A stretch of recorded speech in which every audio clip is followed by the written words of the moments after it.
Hello class.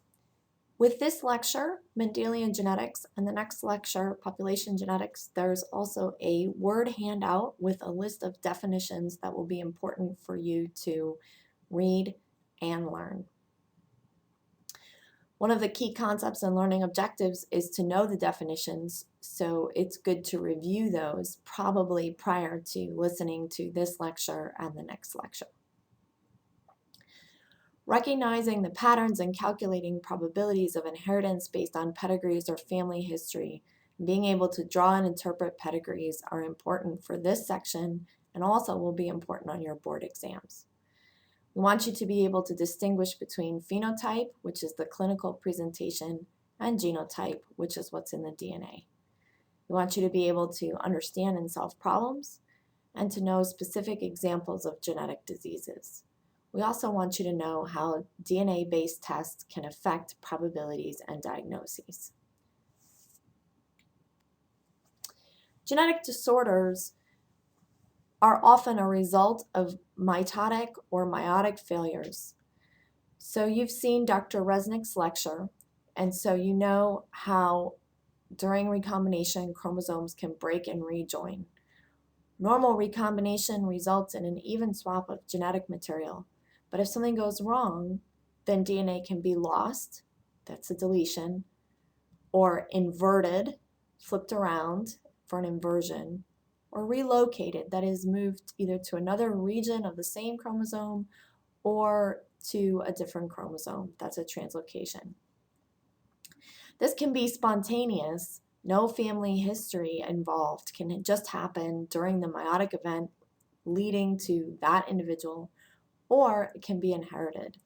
Whenever you have one of these conditions, a deletion, an inversion, a translocation, you may alter the ploidy.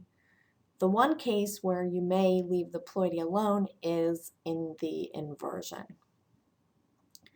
Humans are normally diploid, so a reduction in a single functioning gene or an expansion to 3 copies can cause problems, even for small regions of the genome.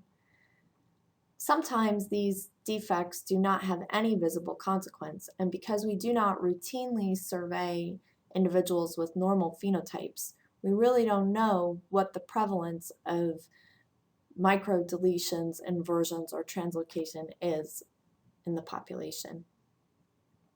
We're very familiar with whole chromosome ploidy shifts, that is when we have extra chromosomes or missing chromosomes, and the most common are 18, 21, and 13, Turner syndrome and Klinefelter syndrome.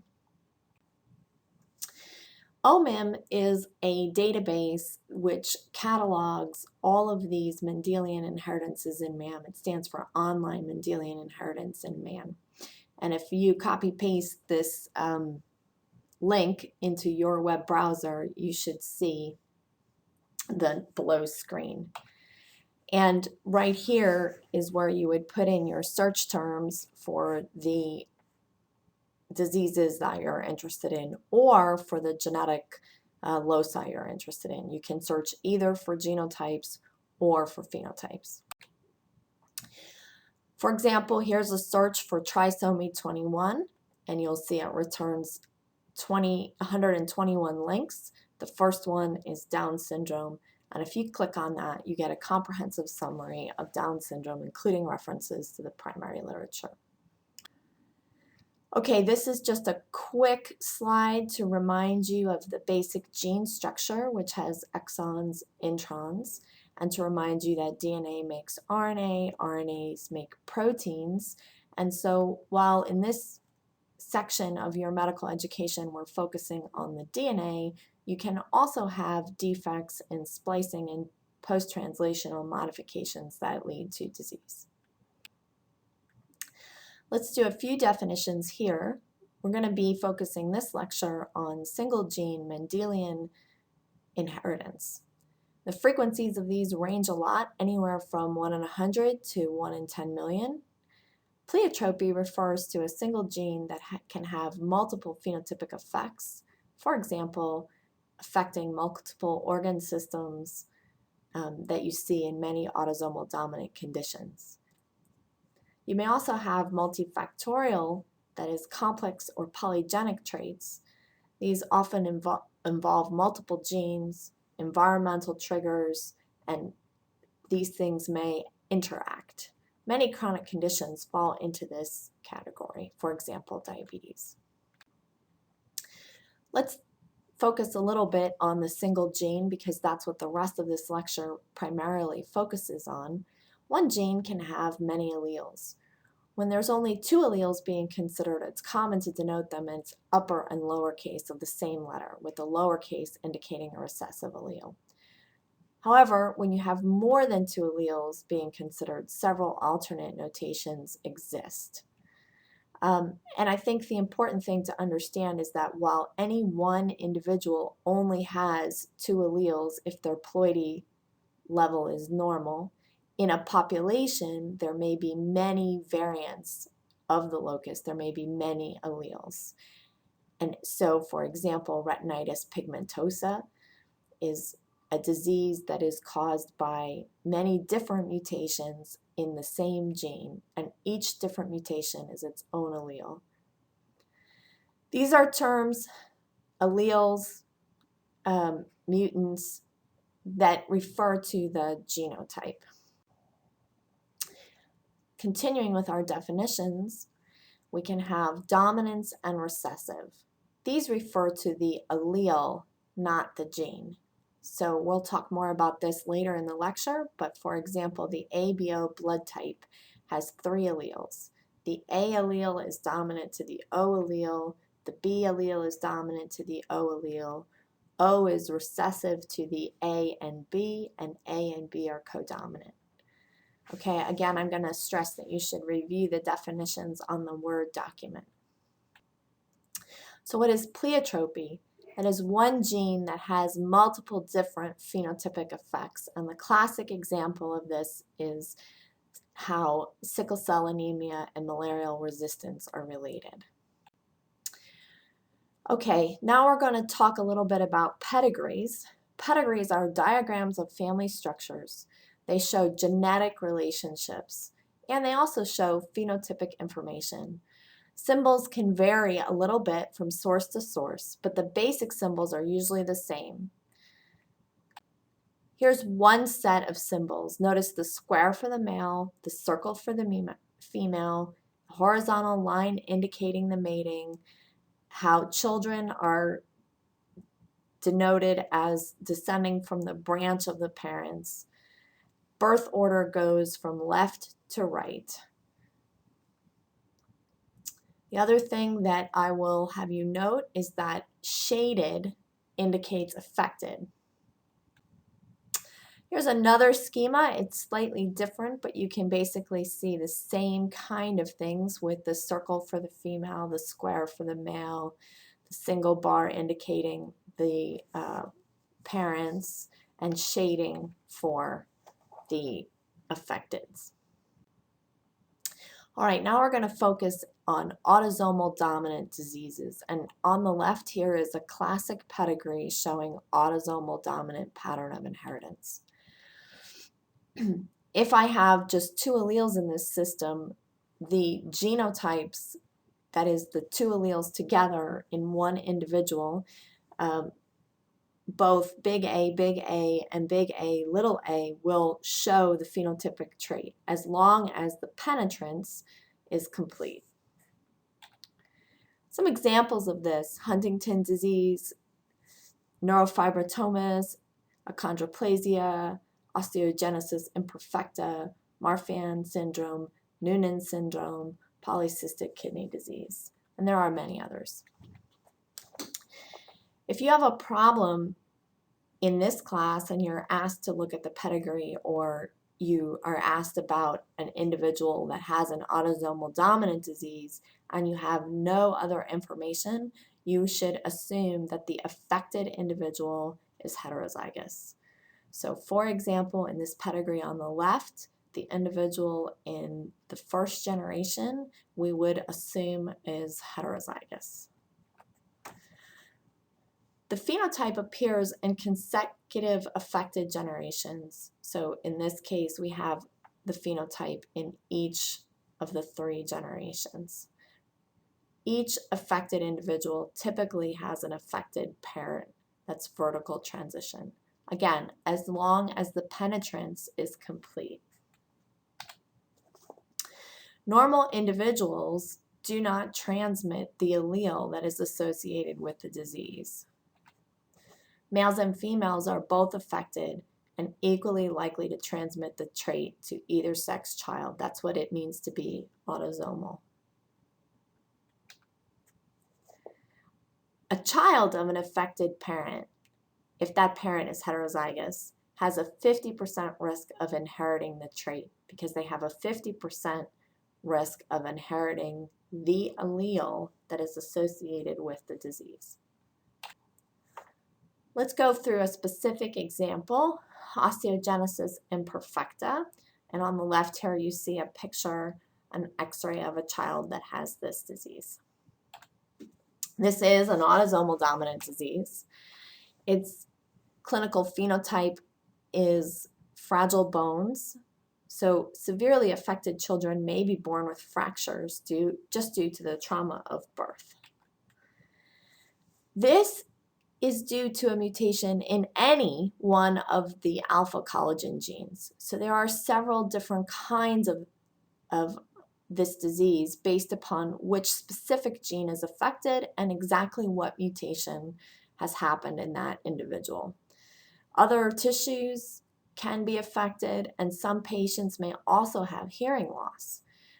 There's phenotypic heterogeneity, that is, symptoms and severity can vary.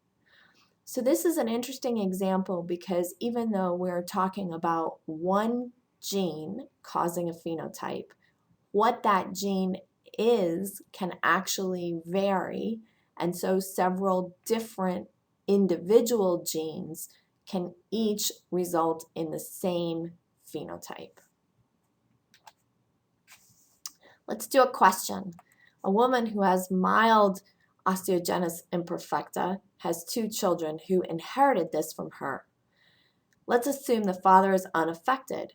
What's the probability her next 2 children would also both have OI?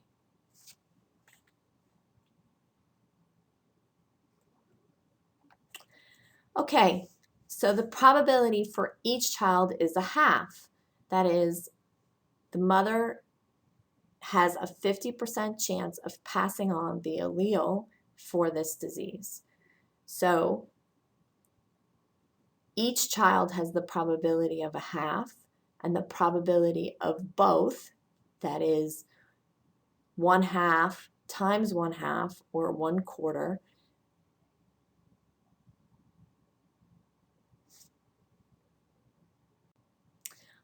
Okay, let's talk about family hypercholesterolemia. I want to be clear here, we're just talking about the familial form. There are many other hypercholesterolemias, and we will not be focusing on those. This is an autosomal dominant syndrome. Individuals with 2 mutant alleles of the LDL receptor gene have extremely elevated cholesterol levels and childhood onset of heart disease. Heterozygotes, which has a frequency of about 1 in 500 in the population, have cholesterol levels twice that of normal and are at high risk for heart disease by middle age. Pathogenesis is via reduction in functioning LDL receptors. And homozygotes have a distinct phenotype from heterozygotes, but they are very rare. There are treatment differences, and this is why this is important. Statin drugs are effective for heterozygotes, but not homozygotes. And there are some gene therapy trials underway for homozygotes. All right, let's talk about autosomal recessive. On the left here, you see a pedigree typical of an autosomal recessive disorder. Note that the 2 parents are consanguous, that they share the double line. That may or may not be typical, but in this case, we are depicting a consanguous marriage. They're both carriers for an autosomal recessive allele, and when 2 alleles come together, you can have affected individuals as the full shading. If more than one family member is affected, it's usually within a SIBSHIP. not a parent-child. Note on this pedigree on the left, both of the parents are unaffected. The recurrence risk for each SIB of the proband. The proband is the individual first identified. In this case, it is the female, is a quarter. Okay, that is the probability of the mother passing on the recessive allele, which is a half, times the probability of the father passing on the recessive allele, which is also a half. Okay, parents can be consanguineous, or they can also be from a smaller population, and we'll talk about this more in the population genetics lecture. Again, this is an autosomal disease example, and so males and females are equally likely to be affected. Nearly all Mendelian metabolic disorders are autosomal recessive. These have frequencies of less than 1 in 10,000 in the US, but they may be elevated in certain ethnic groups. Again, we'll talk about that more in population genetics. For example, PKU is an amino acid disorder, phenylketonuria. Galactosemia is a carbohydrate disorder.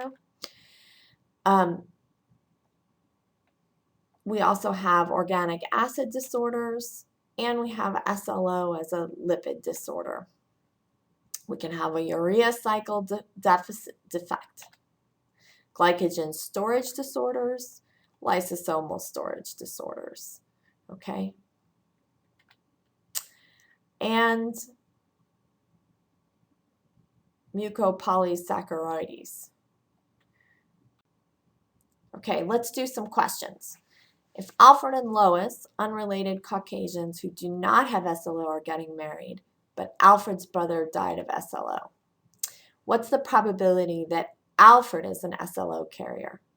Well, if Alfred's brother died of SLO, Alfred's parents must both be carriers. So for Alfred's parents, the expected offspring ratio is 1 SLO, 2 carriers to 1 normal. Since Alfred is unaffected, he can only belong to the carrier or normal groups. So Alfred's probability of being a carrier is 2 out of 3. What's the chance of Lois being an SLO carrier? That would be based on the population prevalence rate.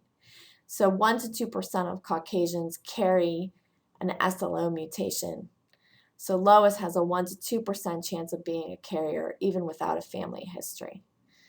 So for Alfred and Lois's kids, the chance of being affected with SLO is the probability of Alfred being a carrier, the probability of Lois being a carrier, and the probability of the child that will inherit both of those alleles. And it is the product of all 3 of these risks, because it's the probability of Alfred being a carrier and Lois being a carrier, and that the child will inherit both alleles. So it's about 1 in 300.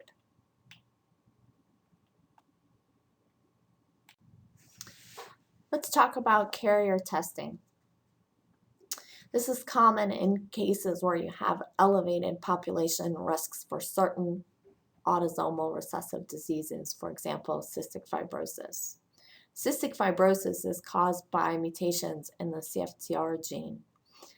And the most clinically important symptoms are pancreatic insufficiency and lung infections, although there are many other symptoms in this disease. Like many recessive conditions, the mechanism of disease here is based on the lack of sufficient functioning protein. In many of these recessive disorders, affected individuals have no normal protein or just trace amounts, although the presence of a few percentage of normal levels is sufficient to stop the disease. This is why it's recessive. In other words, if you have 1 functioning allele, this is often all you need in order to be normal. So you need to have 2 mutant alleles or 2 alleles that produce not enough or no proteins in order to have the disease. In this particular disease, there's one mutation that is very common, DF508. It's a 3 base pair deletion of codon 508. But there are other mutations that lead to the disease. So suppose we have a couple, Joshua and Lindsay, who want to have cystic fibrosis carrier testing.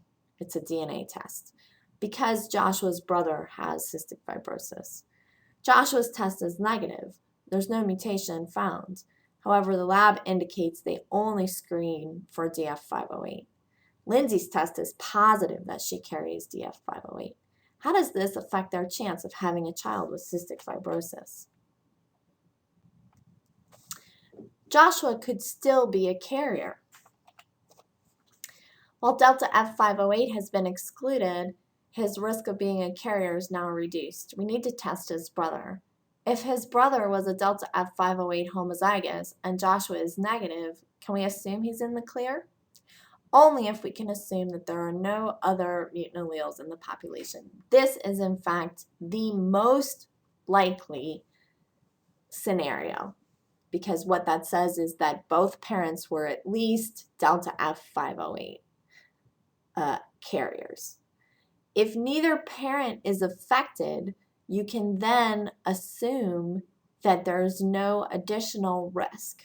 However, if one of the other parents is affected, you may have a risk because there may be a second allele in the population that is not DF508.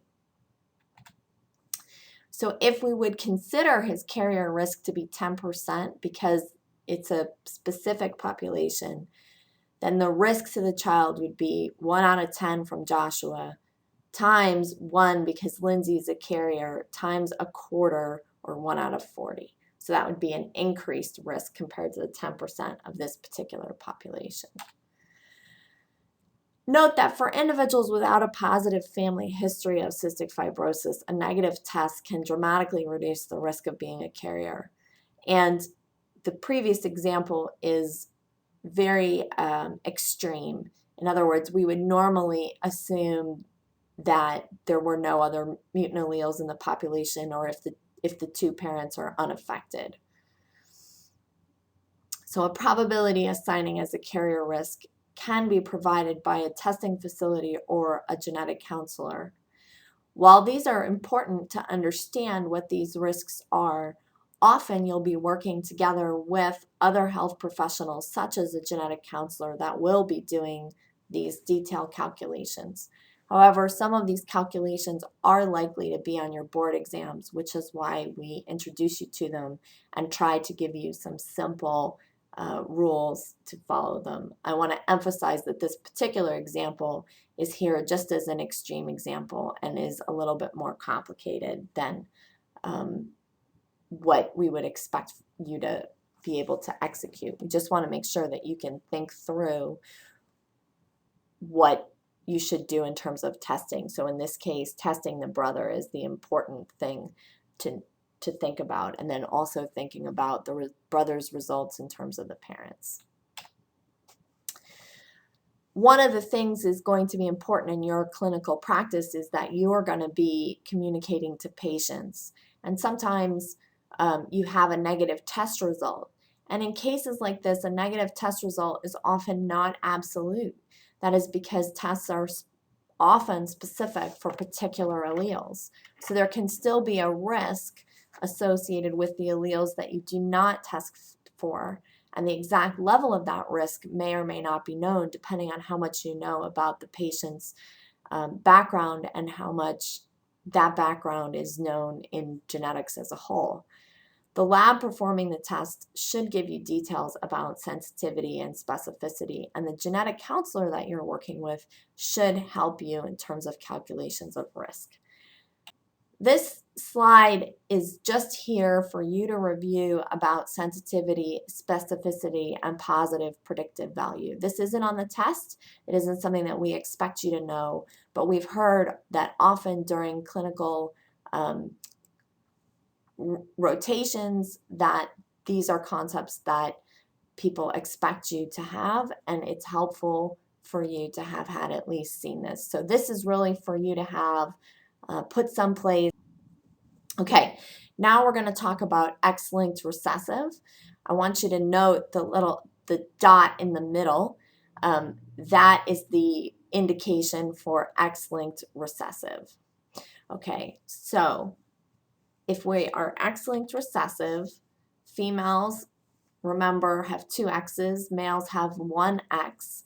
So males pass their X to their daughters and their Y's to their sons. X-linked recessive diseases have an incidence higher in males than females because males are the ones who have one X, not two, and so whatever is on that X is what's getting expressed. There's no father to son transmission because males pass their Y's to their sons, not their X's. Affected males are related through females, as in the pedigree here on the left, where individual 3 and 1 share inheritance from individual 1. Heterozygous females are usually unaffected, but because of X inactivation, may express some of the disease with some variable severity. Homozygous females are affected. So there are a bunch of different examples here, and we're going to go over now the most famous one, which is hemophilia A, which has basically been made famous because of issues in European royal families. Okay, hemophilia A is an X-linked recessive condition caused by lack of a clotting factor. The most common type of severe mutation in this gene is due to an inversion at the tip of the X that disrupts the gene.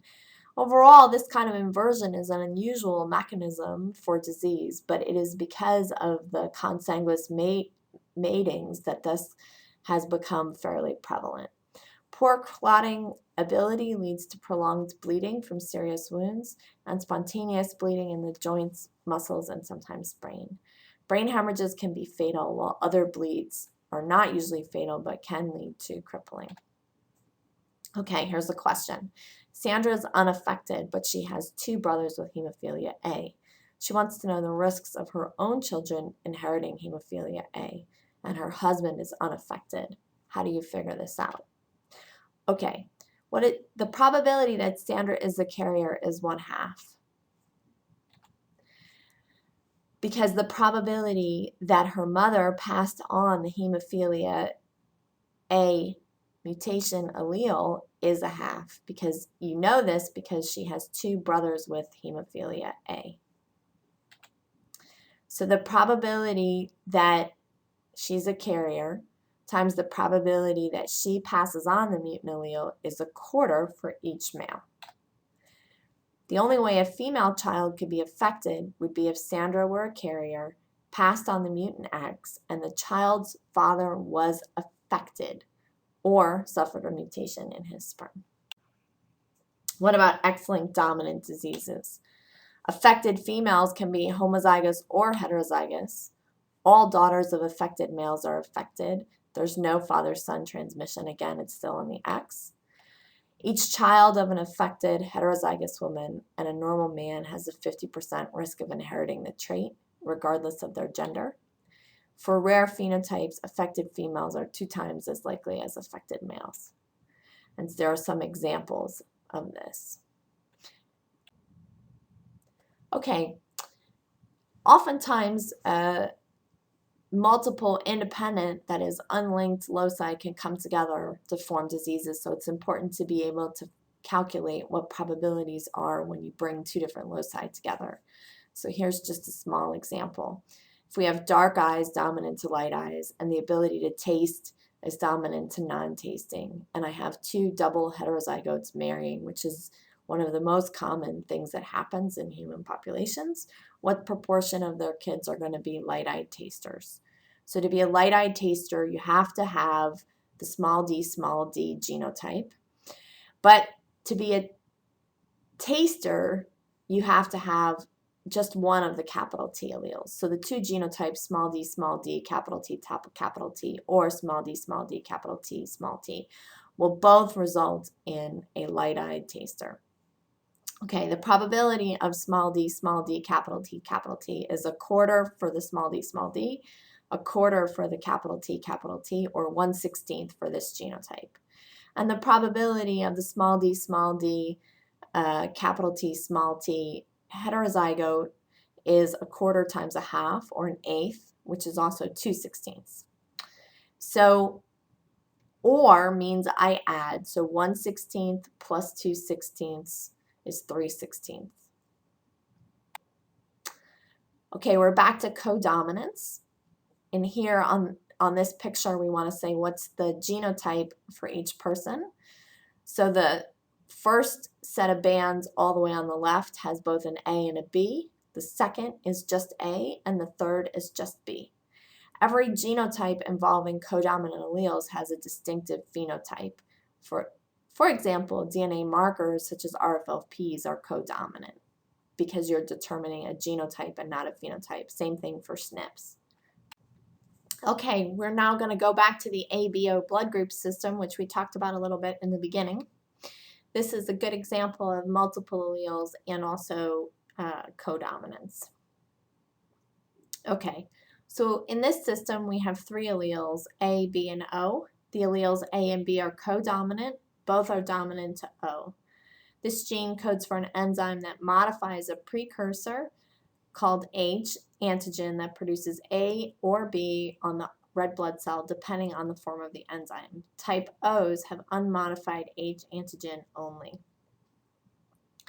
Okay, so we have in this case also a good example of being able to distinguish between the genotype and the phenotype. For example, we have individuals that have the AA genotype, they have the A phenotype, and the AO genotype also has the A phenotype. The A phenotype has antibodies to the B antigen. The B phenotype has antibodies to the A antigen. AB has neither antibodies, and O has antibodies to A and B. Okay, so blood type O has no antigens but has antibodies, so O individuals can only receive O blood. But type O is the universal donor. This blood has no A or B antigens to cause a reaction, so anyone may receive type O blood, except for Bombay phenotype individuals, which we are not going to cover. Can a person of type AB receive type A blood? Yes. The AB person should not have antibodies to the A or B antigen, so this person could safely receive any type of blood. AB is the universal recipient. Okay, a man of blood group B is being sued for paternity by a woman of type A, and the child in question is type O. Can the man be the father? Yes. Baby type is O, so the genotype has to have two O alleles. Therefore, mom has to be an O carrier. We know that her other allele is an A because we know she has type A. So the father must have passed on an O allele. He could be genotype heterozygous BB, or he could be a BO heterozygote. If he is a BO heterozygote, he could have passed on the O allele. So yes, he could be the father. If he were type AB, can he be the father? No, because the O allele is recessive, and so the father of this child must have had at least one O allele. Okay, now we're going to switch gears a little bit, and we're going to talk some about technology. We're going to talk about microarrays or DNA chips to examine the presence or absence of thousands of genes simultaneously. Here we just have a picture of one of the most common platforms, which is Affymetrix. It's very small, and what you can see here are these little circles of light indicate a hybridization. We can also use these chips to examine expression of messenger RNA of thousands of genes simultaneously. So if you remember our central dogma, DNA, RNA, and proteins. So we can actually use these chips to hybridize DNA or to hybridize RNA. Okay, we can also use these chips if we design them in a particular way to actually determine the sequence or the base pair of a particular nucleotide. In other words, what is exactly the variant, or the polymorphism. The current version has about 900,000 SNPs on it, so each of these then signals would indicate which version of of the base pair was present in an individual. Comparative genome hybridization is CGH, means that we put representative sequences, that is probes, of all known genes on a microarray. We prepare genomic DNA from a test sample and a reference sample, and we hybridize both samples to the array to determine the presence or absence of particular stretches of DNA. This looks like this kind of picture where you get a cover overlay on a karyotype, where the green line in the middle represents a 50-50 copy, and then what you can see the red and the greens are too many copies or too few copies. So how is comparative genome hybridization used in the clinic? Can be used in cancer, both for loss of heterozygosity and just in general genomic instability. Can also be used to diagnose deletions and insertions. The scale of this is just limited by the number of probes in a region and the size of the region for the array. SNP chips are microarrays designed to detect single nucleotide polymorphisms, or SNPs. Right now, we think there are between 6 and 11 million SNPs in the human genome. A single array is less than $1,000. So we could know all the SNPs in one individual using such arrays. So what about SNPs and disease? An association between a SNP and a disease state. If SNPs are physically near each other, then they travel together more frequently during meiosis. That's linkage. Again, think back to Dr. Resnick's lecture. So our challenge is to find the SNP that causes the disease. Whole genome expression. So from a sample, we capture messenger RNA, we make cDNA, we hybridize to allele, and expression patterns may change in response to a disease. This may help us find genes and then novel drug targets. Okay, so right now, if you guys haven't heard about these things, there are these things called the X Prizes, and these are meant to spur innovation. So right now, there's an X Prize of $10 million to the first team to sequence 100 human genomes in 10 days. We have a lot of new technologies for sequencing. There's been a sequencing revolution in the last 10 years. We have more sequence, it's cheaper, it's faster. For example, to sequence one bacterial genome, the cost is less than $1,000.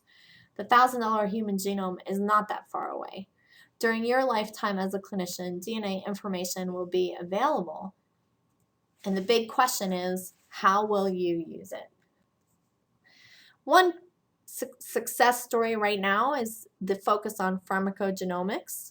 Pharmacogenomics examines how your genetic makeup affects your response to drugs. So currently, physicians prescribe medication through an iterative method of prescribing, watching patients' reactions, and then updating their prescriptions. But if we knew that certain genotypes had particular reactions to certain drugs, we could maybe make this process much more efficient and maximize effectiveness while minimizing side effects. So what are the anticipated benefits of pharmacogenomics? Pharmacogenomics will provide tailored drug therapy based on genetically determined variation in effectiveness and side effects. So this is going to mean more powerful medicines, better, safer drugs, more accurate methods of determining appropriate drug dosages, and better vaccines. Okay, this is only meant to be an example. You do not need to memorize this at all. I only picked this paper out to just show that we are currently doing these kinds of studies. And the important thing is that here we have a conclusion that individuals heterozygous for a genetic variant may experience significantly smaller reductions in cholesterol when treated with pravastatin. Okay? There are lots of these studies going on. This particular study is not important. What is important is that there are these studies going on and that we are starting to understand how particular human variants interact with particular diseases, and we are in the era of pharmacogenomics. And in the lifetime of your practice, this kind of information will be available for a variety of diseases. Right now, asthma, as well as these heart conditions, and are targets of intense study for improved pharmacogenomic therapies.